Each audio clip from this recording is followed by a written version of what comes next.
Mesdames, Messieurs, peuple congolais, chers membres de la diaspora, chers membres de la résistance et chers patriotes, individuellement et collectivement, du nord au sud, de l'est à l'ouest et au centre, tant au niveau citoyen qu'intellectuel, politique, militaire, religieux et ou spirituel.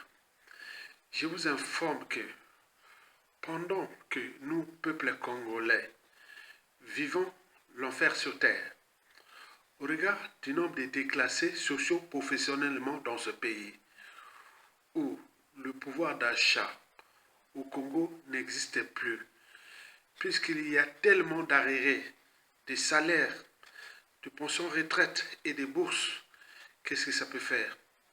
Ça s'en fout du peuple congolais. Et le nombre de déclassés est énorme.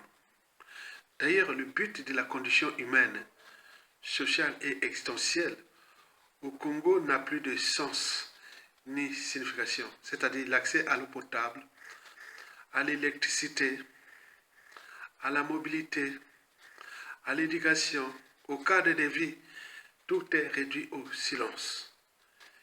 Et n'oublions pas le nombre d'exilés, souvent sans passeport, sont devenus des apatrides.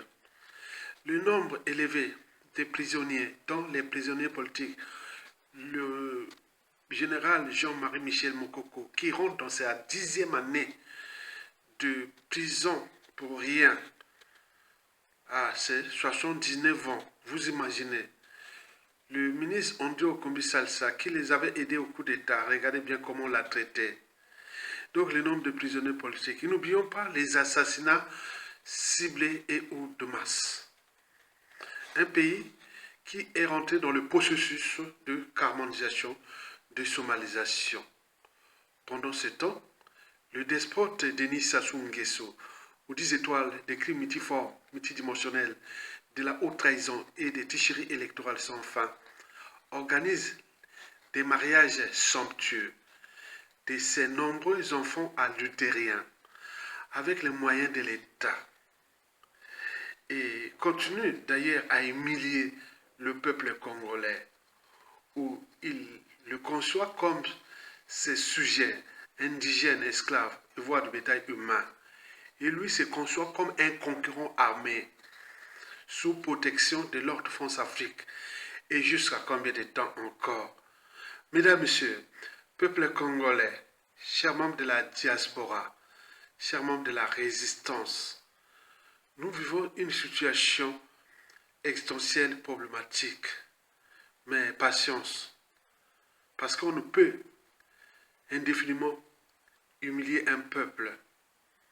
Attention, danger, même si Sassou Nguesso joue désormais au Mobutu.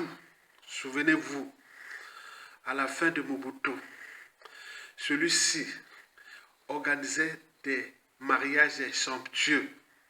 Souvenez-vous, sous le Mobutu, le régime de Mobutu, à la fin du régime de Mobutu, ce fut des mariages somptueux et la suite, on la connaît. En RDC, parler de Mobutu, ça devient comme une malédiction, comme ce fut le cas de Bokassa au Centrafrique, d'Adolf Hitler en Allemagne, etc. Ça sera pareil. Qu'ils en profitent en consommant les moyens de l'État, en humiliant le peuple congolais. N'humiliez jamais un peuple, parce que dans le peuple, on ne sait pas qui est qui. Parce que celui qui blesse ou tue peut oublier. Mais par contre, celui qui porte les cicatrices et ou le deuil n'oubliera jamais. Et que dans le peuple, on ne sait pas qui est qui. Affaire d'État. Et le peuple observe en ce moment, dans la douleur, dans l'indignité totale, parce que Sassou a pris le temps de fracasser ce peuple et ce pays. Et jusqu'à combien de temps encore? Donc, l'indignation est totale. Parce que ce qui se passe dans notre pays, aucun despote au monde n'avait fait ça en Afrique. Et donc, nous allons suivre ça, comment va se terminer ce régime d'exception France-Afrique. C'est une affaire à sauver qui continue à profiter contre le peuple et jusqu'à combien de temps encore. Justice sera rendue d'ici peu. Patience. Merci.